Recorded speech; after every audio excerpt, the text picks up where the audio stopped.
There we go. Welcome to episode 68 of Quarkus. We're going to get a little bit of feedback from you, Gavin, I think. Oh, really? Yeah, just a little bit. Anyway, so if you can mute while you're not speaking, I think that'll help. Okay. Anyway, welcome, guys. We have the Hibernate Reactive session. And as always, you guys can ask questions in the chat, and we will ask the questions back to Sanne or Gavin. But the idea is that, we released Quarkus 2.0, I forgot now, 2.4 CO1. And we actually about to, or rather Gavin and Sanne is about to release Hibernate Reactive 1.0. And we thought it'd be fun to have a little bit of talk about, why Hibernate Reactive, what it can do, and what the things we've learned the last, I guess it's almost a year now. And then on top of that, hopefully in the next episodes in November, we will have a few conversations about some of the projects that some of those parts that Hibernate Reactive actually is using or will be using in the future. We'll get more into that, I think. So anyway, Gavin, if you want to give a quick introduction to Hibernate Reactive, it's on to you. And you have to unmute now.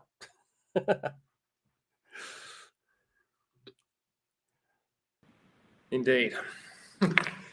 So I guess, the name says it all. This is a way to use Hibernate as much as possible, as following the programming model of Hibernate that you would be used to if you used it before in a blocking application with a reactive programming model.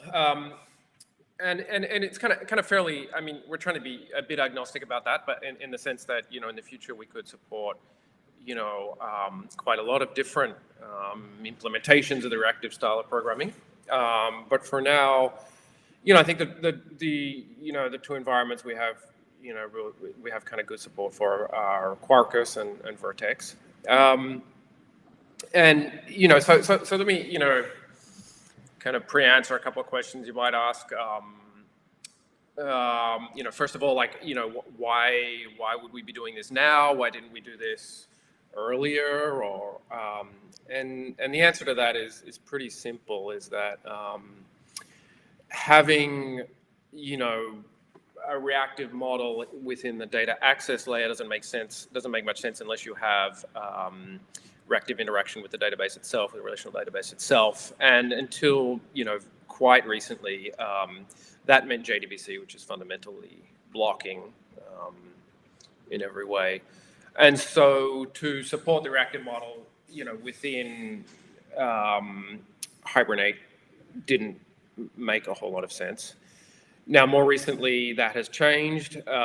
We have the Vertex clients, and there's also another effort, independent effort, to build clients for relational databases, which are non-blocking. And so now we are able to offer the whole picture of a non-blocking reactive model that goes all the way from requests coming in from HTTP or whatever it might be, and then all the way through to the database.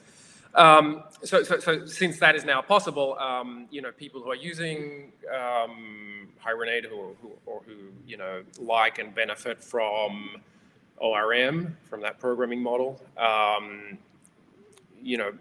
might wish to continue using that with Reactive. Now, it's kind of seems weird to say it since I've been working on this for a little while now, but I'm coming at this from the point of view of being kind of a bit of a skeptic about reactive, not in the sense that of saying you shouldn't use it, but in the sense of I'm a skeptic in the sense of I think it's for special cases. It's for particular requirements. And so if someone were to come to me and say, hey, I want to re-architect my whole program on using a whole new infrastructure because reactive's what everybody's doing, I might be a bit, I don't know, I might roll my eyes a little bit at that. But there are, and I think we've seen it, as Sanne will we'll talk about a little bit later. I think we've seen that there are cases and scenarios where you might benefit from, it. And I think the value of this really is in opening up that possibility for taking advantage of, the potential benefits of the non-blocking model. Without having to change your whole program, without having to completely change how you write your software, and also to be able to adopt things piecemeal, when and where they're beneficial. And so what I really like about the model we have in Quarkus is that you don't have to bite off the whole thing and go jump into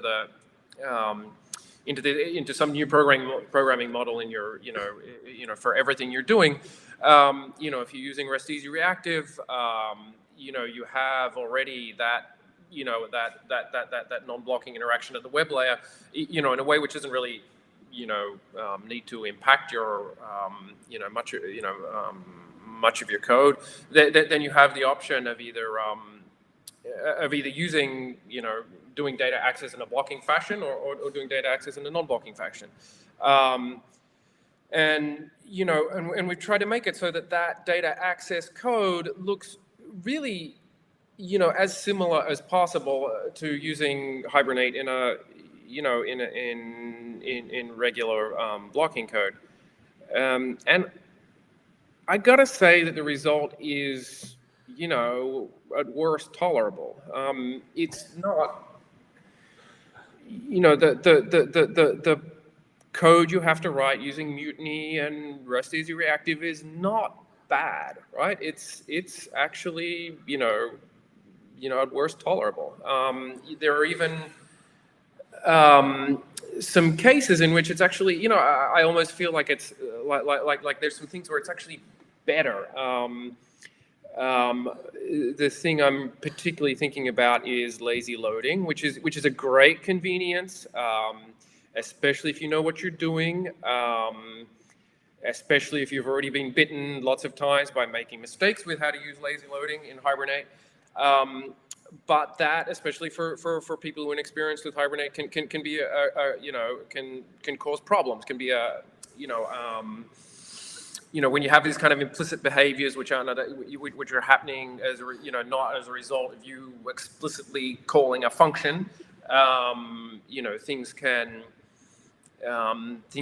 go off the rails maybe.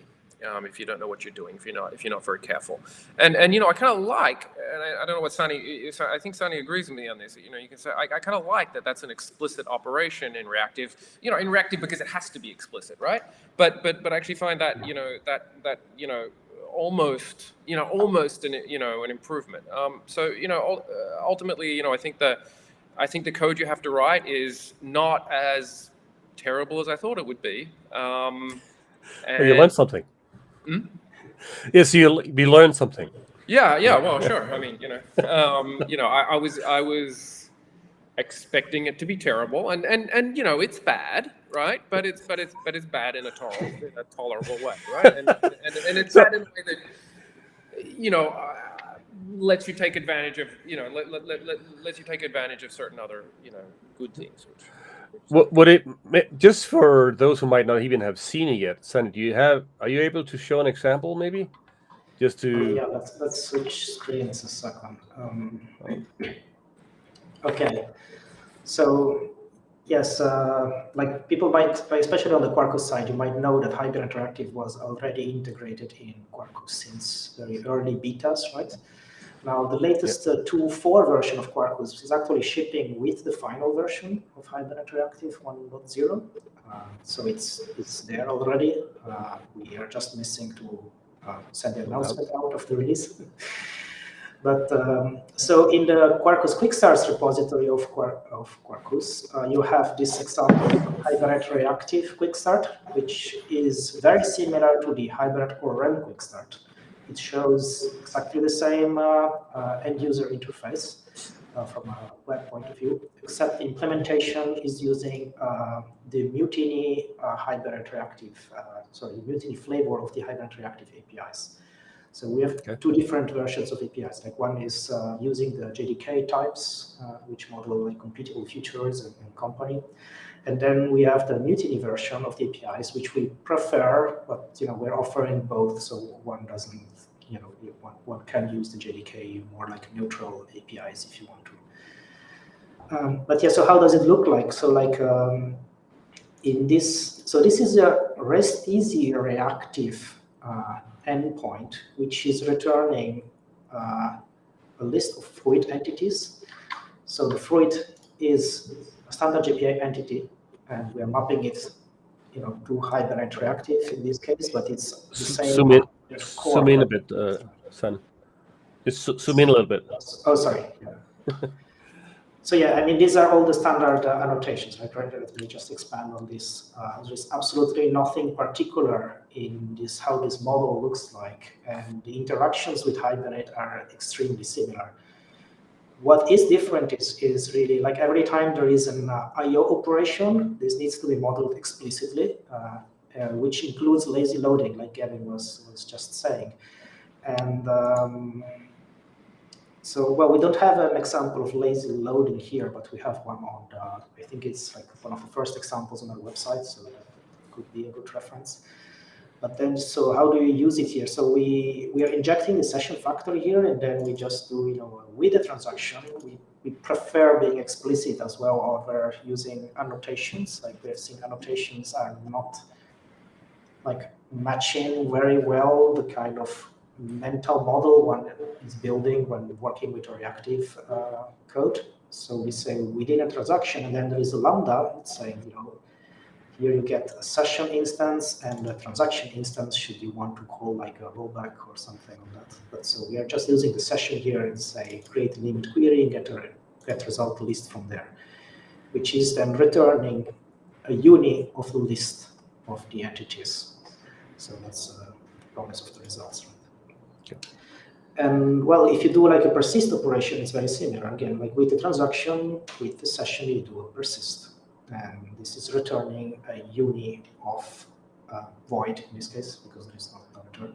But you still need a uni to express the fact that the persist operation is going to be executed at a later time.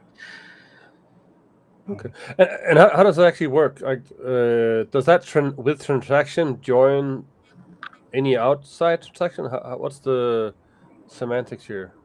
No, the with transaction is explicitly creating a new transaction. Okay, got it. So, No. Is it? I'm confused. No, if there's an existing transaction, we have transaction. Yeah, it will join the ongoing one. It'll join the existing transaction. Yeah. So I think the point about this is, to look at this code isn't really very different to what you would have with regular Hibernate. I mean, you obviously there are, it's not very different to the examples we have, which use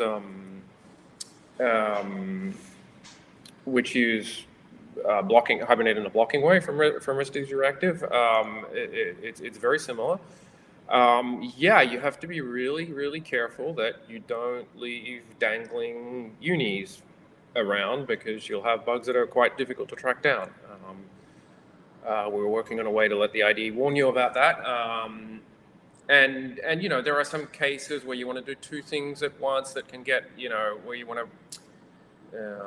where you need to kind of, I don't know, the code gets a little messier than what it would be in plain Java. But really, at least in simple, straightforward cases, this looks, really very similar to what I would, very similar to what I would write if I wasn't using Reactive. Yeah, in terms of history, like I remember when we first met discussing, like, should we do this project, should we not do this project? I remember, it wasn't simple, of course, so there was the problem that Gavin already mentioned about, okay, we don't have, non-blocking drivers for all the most popular databases, which is a problem that's being solved now. So that was one challenge at a lower level, but we were also like very concerned about like the API and the user experience. The fact that loading is, lazy loading in Hibernate ORM is typically transparent or like triggering in places where your user's code might not realize that it's actually needing to perform a background I/O operation on the database. That was a major challenge in terms of like, well, can you actually express the model in a similar way that we did in Hibernate, but do it with like reactive APIs? I remember one of the initial crazy ideas was like, okay, we shouldn't be allowing to model lazy relations at all unless they are represented by an object in the model, which is like representative of a reactive collection. That's something that you are explicit about returning a uni. And then I think Gavin had this idea of simply we will not support lazy loading, but loading of a relation needs to be made explicit via this operation. And I think that was really brilliant because now it makes it, if you are interested in performance, now it's always an explicit operation to hit the database. So there is no hidden I/O operations being triggered in your code that you are not aware of. So what happens is, so if I have a custom who have orders, like an orders collection, if I call get orders without have done something, it will throw like a lazy load exception, or what's the? Yeah, that's right. Yeah. That's correct, and unfortunately, that's still. I mean, I don't know any other way to do it. That's still an error that the type system can't catch. But I can't imagine really any way to do ORM without that being an unchecked. No, I think it's a good balance. So you have some ORMs today that just returns null or an empty collection because it doesn't know. Right? That's terrible. Yes. Okay, so that just basically means it's like you can control the graph loading, or sorry, you can and must control the graph loading. Right, you have to be explicit, and that's not I think it actually I think it's a good thing. Yeah. Are you trying to find the example? Got it.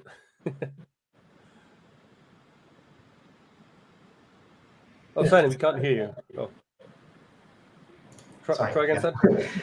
Yeah, this is the example from the documentation. You need to perform an explicit fetch operation, which means you need to be mindful about it, but it's also very easy to test. And as long as you have your use cases having an integration test for, then you just know by looking at the source code where you are actually loading things. And I think that's a big benefit over the classic model.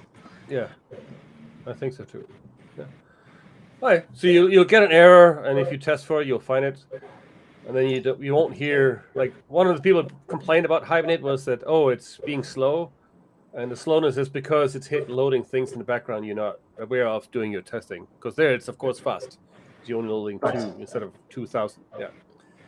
So there are of course people that don't care about performance at all and just want the convenience of things to work magically, which is what I think most Hibernate users want. And those users, they will be very happy to keep using Hibernate ORM, the classic version. Sure. If they don't care about performance. Right. That's true, and that's an important point. By nature, I think the reason you're going to want to use reactive is because you have very specific performance requirements in some particular part of your program, and so here you are going to be very interested in the performance characteristics of the code you're writing. So it's good for things to be explicit. Yeah. And I think that's important to reiterate that, we've been very careful about the APIs. I know that was a big concern in the beginning, like, can this actually be done so it's not horrible? But then I think the biggest one was also a question, like, is this actually worth the effort? Mm-hmm. Like, worth the efforts for us to do, but also worth the effort for people to use. And so that's kind of like, you guys done some performance stuff that actually shows something. I'll let you tell what it is. Yeah, so we have been benchmarking a lot because we wanted to have answers to these questions. Like, so is it worth keeping going with this? Are we on the right track? Is it really true what the reactive gurus are telling us? All these questions. So let me start with this particular picture because it's about throughput, which is not the main performance metric we are looking at, but it is a good starting point. So here we have been using a mixture of benchmarks, but the one I personally work at most of is the one based on Tech and Power. So Tech and Power has a series of different scenarios. Some of them, like this one, is to load a single object from the database. So that's a very trivial use case. And then there are a bit more complicated use cases, like running a set of queries, then update the objects, so write them back to the database, and so on. There is a spectrum of tests. Now, in this case, we are comparing the latest Quarkus 2.4. This was candidate release 1. And in this case, the Tech and Power benchmark is looking at throughput. So what we see here on the X sides is that we are pushing the rate of requests on the server higher. This is the number of clients and the concurrency within the clients. So of course, when we are having a low load on the system, we are not triggering many responses because there isn't much request to be processed, right? But it's interesting to see how these lines scale up while we're pushing up the number of requests. And what is the throughput that you can get out of the system? So Tech and Power is summarizing all of the results in terms of pure throughput. So that's why I'm starting with this. And you can see like the blue line is Quarkus 2.4 using Hibernate ORM, like the classic edition with the GDBC driver. Now in this particular case, we're testing on Postgres, because it's a bit of our favorite benchmark toy. And then, well, Hibernate Reactive can clearly beat the classic stack, although it seems to converge there on the top. We are not entirely sure why yet. We're going to run some more tests. It's also interesting to see like what would happen if we put the number of requests even higher. Are they going to diverge further? Are they still converging? We don't know that yet. These are very recent tests. But we're happy now to see that the results show in favor of Hibernate Reactive, because of course, when the project was young, like a year ago, we often had situations that the classic version would outperform the reactive version. And, I think it's important to emphasize here that you're comparing a very mature software stack with one which is far less mature, which has been around for much less. Right. So we were eager to test to see a benefit in the new stuff, but that wasn't something we could do with the very early betas because it's pretty hard to beat the established golden star times, right? So let's move on from throughput because that's the least interesting one. And yeah, this is like performance improvements that we had on Hibernate Reactive compared at the very latest with Quarkus 1.11. Now I'm picking specifically Quarkus 1.11 because that's the version that's currently committed into the Tech and Power repository, right? So if somebody goes to the Tech and Power website and looks up like how is this performing and all that, you will have this fairly old version. I'm not even sure how old it is, but I would say approximately 1 year old. So this graph is showing strong improvements, mainly because of Hibernate Reactive, but to be fair, not only because of Hibernate Reactive, right? Because what we need to run the benchmark here is the full Quarkus engine. So this is also including all the improvements in Reactive Reactive, the vertex refactoring, the reactive at the core refactorings, and all that. So Sanne, just for people to have a context here, so Tech and Power, the 1.11 is the one that we were on in the top of the Java ones, right? Is it the one where we were close to Vertex? Is this the one you're comparing with, or which one of these is the one that's close to the Vertex one, like some months back? I assume that's the 1.11. Well, but it depends on which benchmark you're looking at. In some benchmarks, Vertex was still quite a bit faster than Quarkus, but yes, in others it's comparable. Okay. I don't remember specifically about this test. Like this is the DB test, and yeah, I think Vertex was a bit faster than pure Quarkus here. But yeah, that's Hibernate Reactive was a young project, and even Quarkus was a pretty young project, and Quarkus is doing lots of improvements as well here. Sure. So yeah, my point is, so we're looking at Quarkus 11, which is out of date, and so what you're seeing, if you're looking at Tech and Power today, you will see out of date results because we haven't been sending pull requests recently. We should really catch up on that. Okay. So that people can see it's better today.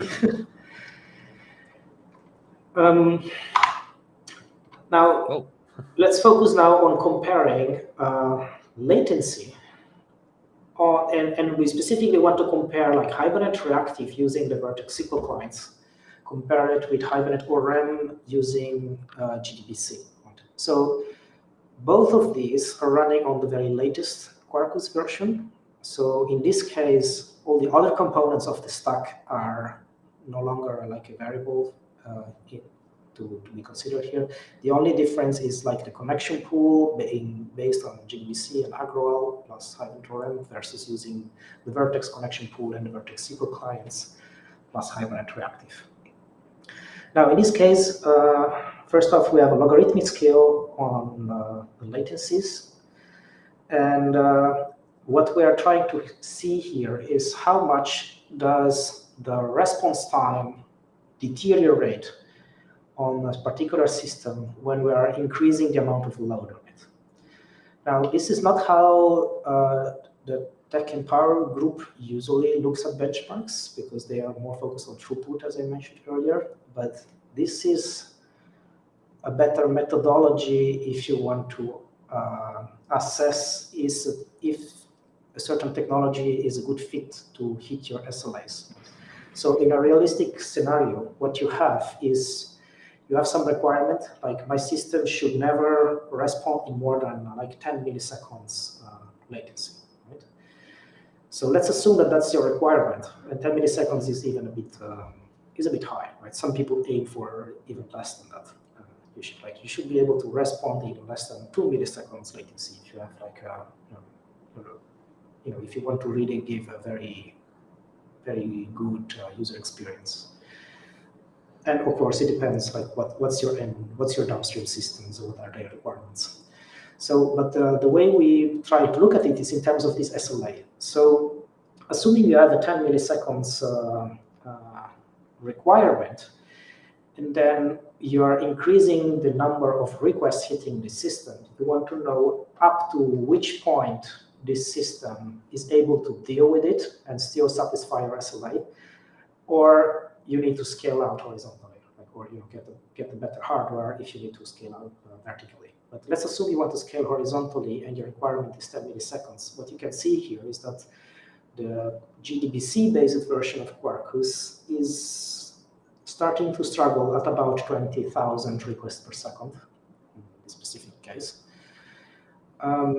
While the version based on Hibernate Reactive is able to keep going, staying under your SLAs up to more than 35 requests per second.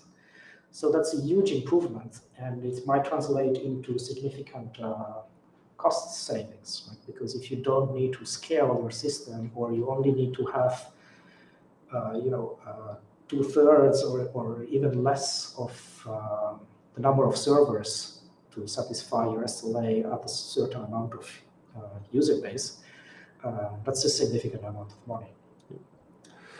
And I just want to say, just for people who might just have jumped in, it's like, before you look at this kind of like performance, this is also running on like, there's a lot of stuff before this you have to look at, right? Like, are you using the right index so you're not loading too much data? Because if you do that, then even Hibernate Reactive won't solve your problem, right? Right, or, of course. Yeah. I mean, these are this is two systems which have both been tuned up front, right? So yes. they will mark you for this. Yeah. You make one of those other mistakes, both results. Yeah, exactly. Here we're looking at, the case where I have a nicely optimized program, and I want to see what happens when when it's really under load, when it's about to hit the wall. Does it degrade grace? How does it handle those moments of very high load? And and I think it was where, at least, to me intuitively, it was maybe where I was expecting to see a benefit to reactive. All right, so we kind of look for it there, and it turns out we seem to have found it. We seem to have found the effect we were looking for, which is extremely encouraging. I mean, that result that Sanne is showing is impressive. Obviously this is not going to apply to every program, to every circumstance, but but nor is it something we've kind of cherry picked to show. I mean, this was something we looked for, to satisfy ourselves that what we were doing, made sense. And so it's really very encouraging. Yeah, and in terms of honesty, we're also going to try to show the opposite case, like in which case it does not matter if you're using Hibernate Reactive versus blocking, because we felt that was very important also for us to try and understand like how are these variables influencing on the performance. So this particular scenario that we're seeing here, this is very persuasive and encouraging, but in this scenario, the benchmarks is requiring us to run 20 subsequent operations, individual loads on database. So we're not allowed to perform the 20 selects as one statement. It would be totally possible and reasonable to do this in a single round trip on the database. But the rules of the benchmark actually require that you do 20 sequential individual load operations. Right? Now, we have been going a bit back and forth about that, thinking like, oh, well, that's a bit of a weird request, because if I were making a real-world application, I would, of course, do a single statement. Right? But we think it's still interesting because this is modeling it's modeling in a very simple way, but it is modeling what you would have in a more complex application, which is most likely to have, you do one load, and then based on this first operation, there is maybe a second operation that needs to be done, and then after that, there is like a third operation that needs to be done. So this is amplifying to 20. Right? If you look at the similar, So just for some background on that for people listening, one of the things that's a little frustrating about working with Tech and Power is it puts some kind of restrictions that don't correspond to what anyone, which sort of penalize the ORM approach by not letting people take advantage of what ORM offers them. For example, it forces us to turn off things like batching, which is like just a basic benefit of using ORM. This easy win you get with respect to performance. Well, Tech and Power says we're not allowed to use it, which is, to my mind, pretty silly. But that's the rule, so we have to abide by it. Is that a fair representation? But I think it's useful in this case to highlight how a more complex model would. Sure. No, I was saying that, that just as a background comment. Yeah. We struggle a bit with those rules and their interpretation, but fair enough. Let's stick to it. These are the results we get. Now, let's see at the different picture. Now, if we take a different scenario in which all you need to do is, incoming web request translate into load one object from the database and respond right away, then we get this picture, which is far less encouraging. Right? So we still don't know everything about why this is the case, but it seems clear that there are scenarios in which the benefit of using Hibernate Reactive from a performance point of view, at least, are not as as straightforward over the classic implementation of Hibernate ORM. There are, of course, some other benefits of using Hibernate Reactive, or maybe reactive stuff in general. It's not just performance. And Julien from the Vertex team, he actually also warned us that in several cases, the benefit of reactive is not actually in raw numbers, but it's more in the, there are many other benefits. Like one of them is the fact that you don't need to tune your executor pool sizes, because you don't you don't have any, you can take as many operations as you can fit in there. So you are better taking out the maximum benefit from your hardware. And a rather important one, especially on clouds, is that your system keeps being responsive even when there is a lot of load. So your system is actually able to respond with some error code saying there is too much load on the system, rather than stopping to any responses at all, which means most likely your cloud management infrastructure will just start killing instances and try to restart things for no reason, right? Well, what you were needing to is some indication that the system is overloaded and it needs to scale. So I hope I didn't make it too complicated now to show that there are scenarios in which we have some very strong benefits, but it's not going to apply to all cases. I hope that's interesting.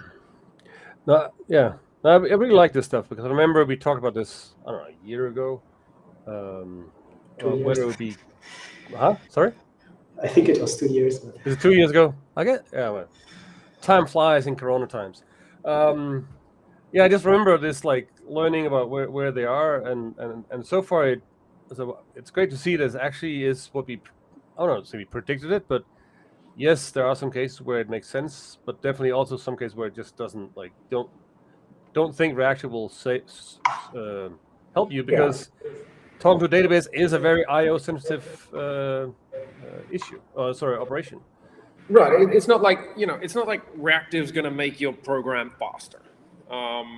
The message is not that simple.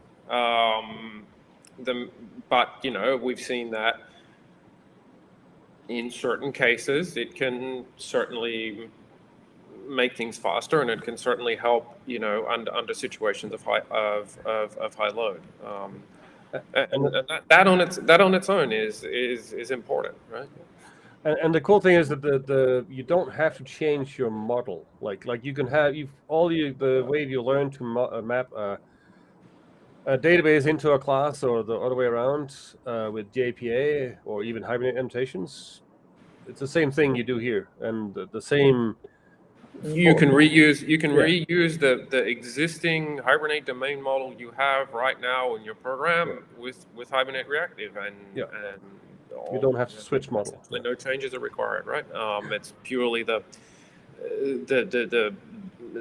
bit of code that orchestrates the data access that changes, and even that, I mean, look, I just went through the process of converting some very complicated bits of Hibernate's internals to reactive code, and it wasn't that awful, I mean, I didn't suffer that much. But not. It was not bad. I'm not going to say it was pleasant, but it was acceptable work to do, and so I think it's, I don't feel bad about telling people, hey, try it out, see if it helps, it's worth knowing, because you could wind up saving money. Yeah. Do you have my favorite operation? Is stateless session supported? Yeah, so we even have stateless sessions. So if you really care about performance and really controlling the performance down to that level, we have a reactive version of stateless session. Perfect. Really the vast, I don't want to say almost,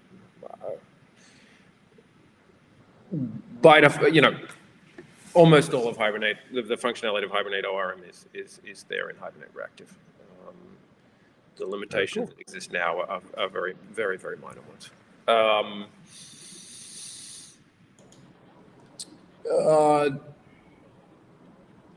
Yes, and let's talk about the limitations a bit more then. Like, I think the notable elephant in the room is like Oracle database is missing. Is what? Support for the Oracle database is missing at this point. Mm-hmm. Well, they're working on it. So, we're completely dependent in that department on the great work that the Vertex team is doing on building clients for their databases. Currently, we have clients for Postgres, MySQL, SQL Server, DB2. You can also with those clients, you can also use Cockroach DB and Maria. See, I just remembered all those off the top of my head. Amazing at my age. Yeah, I mean, obviously the big, wart on that story is Oracle, as Sanne just said. But they're working on it, and hopefully we'll have that. Yeah, and that's hopefully we'll have it at the end of. Well, they said they will talk here about it in a month or before November is over. I expect that it's going to take a little bit of time to, even when it's done, it'll take a little bit of time to get it mature. One of the things is that the Hibernate Reactive Test Suite really does stress out a fair amount of stuff in the Vertex drivers, right? It's not. I mean, there are tests for things which are hard to implement. So we have some pretty decently stringent requirements. I think it may be interesting just to know. Again, we'll have in more detail in the future, but the general reason why we don't, because Oracle came out with what they call a reactive driver, but that's for a very specific stack that supports a reactor. R2B. Sorry, it's R2BC. I forgot what it's called now. But unfortunately, that means we could wrap around the driver, which was actually an experiment was done. But then that's an overhead, and then that becomes a problem. So what we've done is, what they've done in the Mutiny team and Vertex team is to make something that is better. I'll get into it. I can see. Oh, Sanne, you have something? No. Okay. Okay, we got questions. Someone says, "Would you say that's a 2x improvement in capacity?" I guess it's not 2x. It's like 150. So these are all synthetic benchmarks, right? So I'm very looking forward for real-world feedback from people using it. Like we actually have a product team in Red Hat in a different department that's already using it in production. They're very happy with it. They gave us some mind-blowing numbers and didn't give them any problem. But they've been using reactive from the very beginning, so we don't have a comparison in their case with locking. I think we want to be really careful about making too simplistic, very simplistic claims.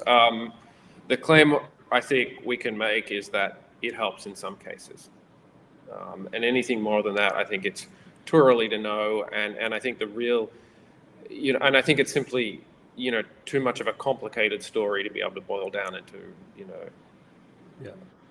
and if you have a very data-heavy app, most likely Reactive won't be a good fit for you anyway. But if you have a lot of stuff that can be parallelized, then yes. So it's not an easy yes or no. So for Nicholas, for our specific test case, yes, we get close to 1.5, 2, but it's not a unit for it. It can be less and it can be more depending on your specific case. And one of the great problems we always run into with when with data access tests is very often the kind of benchmarks that people write are terrible. They wind up testing things that are just completely misleading. The kind of benchmarks that people will naturally write of data access code wind up measuring the thing that's not, nothing that's actually the actual load that one would encounter in a real, in a real system that's running in production. I think, by focusing on tech and power, I think I think we're doing stuff that's better than that. But again, it's not going to be your program, right? This is a different program. It's not your program, and you have to make your own test for it, for sure. Yeah, it's something that you need to test yourself. You need to try this out and see if it helps in your program, and that's the only way you're going to. And there's more than performance in this picture, right? So one of the big benefits of using Hibernate Reactive is like if you're already using reactive components in your application and you need to combine them with storage in your database, then it's just much simpler to do it with Hibernate Reactive than by having to wrap your operations in Hibernate or blocking or in GDBC blocking. Yeah, so you're saying if you already have a reactive program, then just it's easy to use Hibernate Reactive. It just enables Right. I mean, you to use Hibernate. that's kind of a no-brainer. If you want to improve, if you want to, make it easier to write data access code in your program that's already reactive top to bottom, then this is something you should definitely check out. Yeah. That's a much easier story from my point of view, right? You should absolutely try it. Yeah, because then you get a very mature engine and backend, as in Hibernate, that's been proven over years. And be clear, there are performance advantage. There are, if you know how to use Hibernate, there are ways you can very easily get certain kinds of performance improvements that are quite difficult to get in handwritten data access code. Yeah. So should we move to the next question, Max? Yeah. So Neil says saying like to investigate graph-driven queries with several joins. I think that's kind of what we talked about. Like depending on your application, this and what your application is doing at the same time is going to be the answer is going to be different. So I assume we have done queries with several joins. Of course. Obviously Sanne has been concentrating on tech and power, and one of my huge criticisms of tech and power is that, you tell them, Sanne. Yeah, the model is extremely simple. It doesn't have any relational model. It just doesn't have that in it, and I mean, I don't know. People who are looking at tech and power need to keep in mind that as a measure of any sort of non-trivial data access, it's not telling you anything. We obviously we've tested Hibernate Reactive with a couple of queries, but in terms of being able to present any sort of performance results, I don't think we're there, right, Sanne? I don't think we're there at all. And then we have one from Ham. I'm not sure that's something we can answer. Saying it's possible to reactive REST client and REST easy mutiny to read from a reactive endpoint, process elements on the slides, receive them, and stream them. So that's not Hibernate Reactive, but that seems like it should be. I'm not sure what a server sent event is. I'm sorry. Yeah, this is all REST. But I think what he's hinting at is so even though we are exposing reactive APIs, the protocol underneath with the database is still bound by the context of transactions, right? We still want to have a transaction that begins a set of changes or reads within this transaction, and then this transaction is committed, right? All so right. We're not setting up a never-ending stream out of there. You need to have these markers of like, here I begin my operation, here I end my operation. Yeah, if this is a question about concurrency, be careful. Sometimes people think that they're going to be able to do things in reactive that are quite difficult to do with a relational database. At the bottom of all this, we still have the same old protocols for interacting with a relational database that we've always had, right? There are certain, like everyone in the first Hibernate Reactive, they think it's an example that a query result should come back as a mutiny multi, right? And in fact, I've had this conversation with so many people now, and because it seems like the most natural thing, but it actually doesn't make sense at all, right? Because of the nature of the underlying database protocols. And another thing is also with respect to transactions and if you're trying to do send concurrent requests to the database within concurrent non-blocking requests to the database within a single transaction. I don't want to say anything wrong here, but that's not something we currently support, and I suspect it's quite hard to support. Right? Yeah. Do you agree? Yeah, like there's assumptions made in database today that just doesn't go away overnight.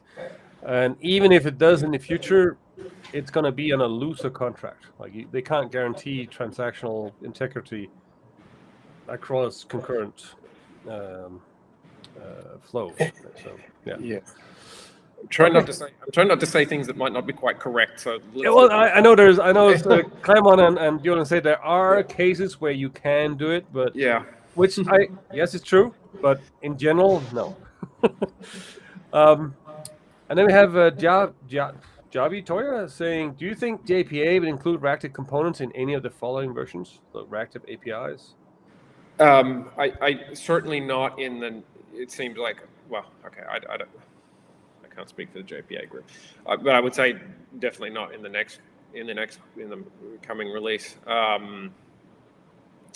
It's still we haven't even gone to them and tried to propose this. I would like to see JPA get out another release with improvements to JPA. And if that picks up kind of momentum, then maybe we could go to them and propose, some of the things we've been doing here. But I mean, it's way too early for that at this point. We need to we would want to see some more adoption of this first. The reactive field is still young in this case too. And we have also we have looming loom. Which might also change how it's done in the Java space. But yeah, what we're trying to do is at least we want to reuse the JPA API because you already have mappings and that it's already a good model and it's reusable in reactive. And we'll see how it pops up. Okay. Well, we are hitting the end. Do you guys have anything like what's next? I guess we'll announcing Hibernate 1 ASAP. But well, so did we even say it that Hibernate Reactive 1.0 is actually available? You've said it a few times now. Did we? I must have missed that. And we should be getting the actual announcement of that out in the next few hours. Yeah. Next is to see how people use it in the wild. We want to see. I mean, we're seeing there are people using it, but we want to see more. And so basically, then those who are using Hibernate, is it recommended to use Hibernate Reactive outside Quarkus, or is it in Quarkus? What do you actually see? Yeah, you can totally use it outside of Quarkus. I think one problem there is we are a bit lacking in terms of documentation, in terms of how do you integrate Hibernate Reactive's Bootstrap with an existing systems. So there's a couple of people who've written some blogs about how to use this with other stacks, I'm trying to recall off the top of my head, I don't remember, with Spring or something. And it's absolutely doable, right? We haven't sort of productized that in any meaningful way. You're a little bit on your own in figuring out what you have to do, but it's absolutely possible. Vertex, you should be able to use it in Vertex with the information we've given you. Okay. And then we have a few more that came in the questions here that says, I understand the advantage of Reactive to be able to remain performant over a large number of concurrent requests, especially when each request is I/O database intensive. Especially when when you're waiting for responses from the databases. Yes. Right. And maybe I misspoke before, but I said if you're getting a lot of data back, you then have to serve to your client. You can still have. Yeah, so you can have more concurrent requests, but your individual requests can still be slow. Basically, is the thing. So you can do more things at the same time. It says they found a challenge to demonstrate that improvement. Yeah. Well, that's exactly what we see on this picture here. So it was not easy for us to show that either because we needed to fix a lot of small issues that the early versions of Hibernate Reactive had. But once these were solved, we can actually start seeing these in practice. Yeah, so you're not. That's again, it's an effect that you're not going to see in every program you write, and certainly you're not going to see it unless you have a benchmark that's realistically recreating the sorts of conditions where reactive would be helpful, right? So Nicholas, if you've been using, let's say you tried out Hibernate Reactive, like let's say 3-4 months ago, and you couldn't see that when you took your one application and applied transactional to it, reactive to it, you might have been bumping into the issues we've had, which we've fixed now. It might also relate with your system's limitations, right? So if you're not constraining your system, the blocking model can work pretty much, decently, giving you the same performance, but you have to allow it to expand its executor pools to a massive amount of threads. Now, this massive amount of threads, they're mostly sleeping in background, just waiting for the responses to come there, and they're consuming a significant amount of memory. Right? Now, what we have seen is that in cloud environments, the primary cost is actually the memory. Right? So if your application requires like twice the size of heap sizes, or even like native memory to keep all of these threads running, but these threads are not really contributing to giving responses shipped to your clients, then you're actually paying significantly more for same performance. Right? So you might not be able to see a nuanced difference in terms of like how many responses per second you're handling, but you should be able to handle the same load with a significantly lower amount of threads, which translates directly to lower bills. Right? Yeah, and this, I guess we've said this before in the other performance discussion we had, is like, remember to measure your own system, but also remember to don't measure it on your laptop or on a very beefy machine somewhere, because it might be able to excellently run your fully blocking machine and just be perfectly fine. It's so easy to write database benchmarks, which it's just are just reading stuff out of the database's cache in memory and slurping them across to and aren't measuring anything which recreates any sort of load on the database, right? Exactly right. So it's so easy to write benchmarks like that. So exactly right. So definitely be careful on this. But so Nicholas, if you've been trying in the past, do try with the latest one. And if you have questions about if your test is correct or something, we on Sulip, and we might be able to give some questions or some guide or tips. But it's a hard thing to do. It took us measure also your native memory consumption, not just the JVM heap, but your overall system consumption. Yes, exactly. And then a name I can't read. Sorry, on the transaction annotation be supporting Quarkus in future release. That's a big question. So the transaction annotation comes from the JTA spec, right? So it's not like we can change its meaning in a very easy way. But in Quarkus, there is a reactive transactional annotation, which today only applies if you're using Panache reactive. So it's I believe it's an addition that you get if you're using Panache. Panache Reactive, for the record, is built on top of Hibernate Reactive. So it's just that. So it's been like I maybe remember correctly, but normal at transactional is or is not supported in Hibernate, Quarkus Hibernate. So Quarkus Hibernate honors it as long as you're using the blocking model. Yes, right. Yeah. So if you're using the reactive stack, then there is reactive transactional. I think the literal correct response to the question as it's phrased is yes, it already is. Yeah, but if you believe for reactive, then it's not, because you need explicit boundaries or more. Well, it's not for. It's supported with Panache. Yeah. And I would add to that, so it is in Panache and it is a bit experimental. We are not entirely sure how far it is a good idea to define the boundaries of your transaction via annotations when you're creating a reactive chain. It's in my mind, it has been a bit confusing, like how the annotations translate to the actual scopes being interpreted. So it might not be a good idea in the long term.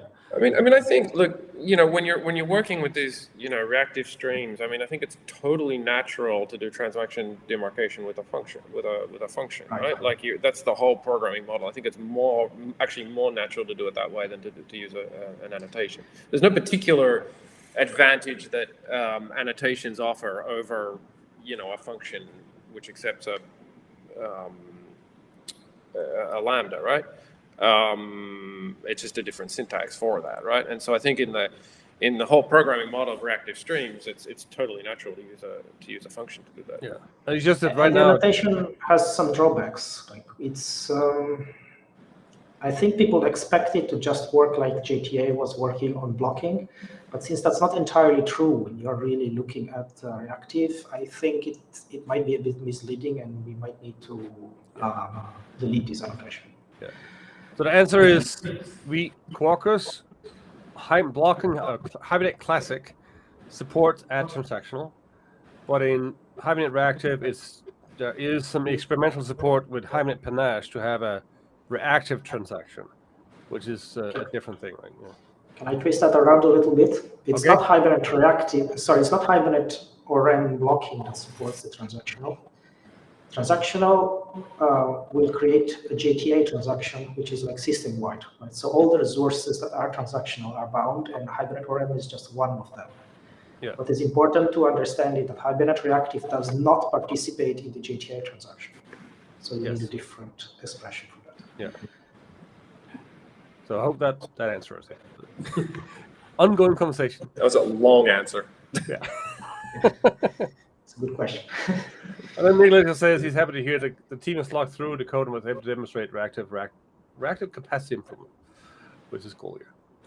Okay, well, we hit the hour, and we got some questions, so it's good. And thank you, Sanne and Gavin. And hopefully in the next couple of weeks we'll have more about the Oracle side, and you guys will get the release notes out. There'll be more for hopefully. All right, guys, we'll sign off.